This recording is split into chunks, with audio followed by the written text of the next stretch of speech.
បងប្អូនណាខ្លះចូលដល់ខែភ្លៀងនឹកឃើញមុខម្ហូបនេះមុនគេដេកញោមនិយាយទៅមុខម្ហូបចឹងឲ្យតែដល់ខែភ្លៀងម្ដងគឺចូលចិត្តធ្វើញ៉ាំណាបងប្អូនអើយទឹកខប្រហុកបែបរៀងខាប់ផងជាពិសេសឈ្ងុយក្លិនប្រហុកទៀតណាគឺថាត្រូវជាមួយនឹងលក់បែបរៀងស្រស់ៗញ៉ាំទៅបន្ទាប់ឆ្ងាញ់ណាស់ចំពោះរបៀបធ្វើរបស់ខ្ញុំថ្ងៃនេះគឺបែបងាយៗទេបងប្អូនជាដំបូងគេគឺខ្ញុំមានខ្ទឹមសនិងម្ទេស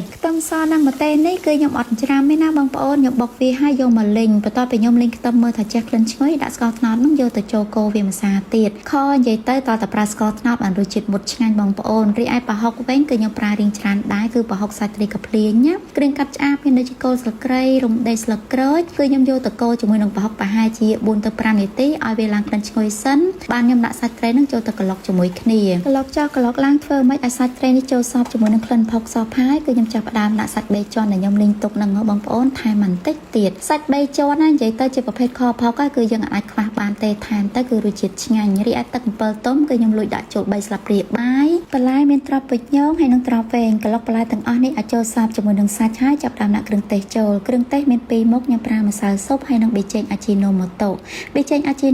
នេះគ្រាន់តែថែមទៅលើមុខម្ហូបតែបន្តិចគឺធ្វើឲ្យមុខម្ហូបនេះកាន់តែមានជាតិបន្ទាប់ពីខ្ញុំដាក់គ្រឿងក្រូចរួចហើយគឺចាប់ដើមដាក់ទឹកដើម្បីត្រៀមខចំពោះបរិមាណទឹកវិញគឺយើងលៃលោកធ្វើម៉េចកុំឲ្យទឹកច្រើនពេកបងប្អូនដាក់ទឹកបែបរៀងខាប់ដូចខ្ញុំអញ្ចឹងបានរសជាតិខផុករបស់យើងរៀងចេញមកមុតហើយឆ្ងាញ់ទៀតទឹកខនេះគឺយើងរងាស់វាកុំឲ្យប្រើភ្លើងខ្លាំងណាស់ប្រើភ្លើងតិចបានឆ្ងាញ់គ្រប់មុខម្ហូបដែលយើងធ្វើចេញមកឆ្ងាញ់រាល់ថ្ងៃនេះក៏ដោយសារតែខ្ញុំតែងតែប្រើជាមួយប៊ីចេងអាជីណូម៉ូតូថាបងប្អូនឥឡូវក្រុមហ៊ុនអាជីណូម៉ូតូក៏បានចេញជាប៊ីចេងក្របធំផងដែរប៊ីចេងអាជីណូម៉ូតូគឺមានក្របធំនិងក្របតូចហើយការដាក់លក់នោះគឺមានលក់នៅលើទីផ្សារទូទាំងប្រទេសកម្ពុជាបើសិនជាបងប្អូនចង់ជាវដុំហើយនឹងរាយគឺអាចចូលទៅកាន់ទំព័រ Facebook Page អាជីណូម៉ូតូ Cambodia បានគឺខ្ញុំដាក់ខាងលើនេះណាប៊ីចេងអាជីណូម៉ូតូឆ្ងាញ់ជាប់មាត់ជឿជាក់ជានិច្ចផលិតផលកម្ពុជា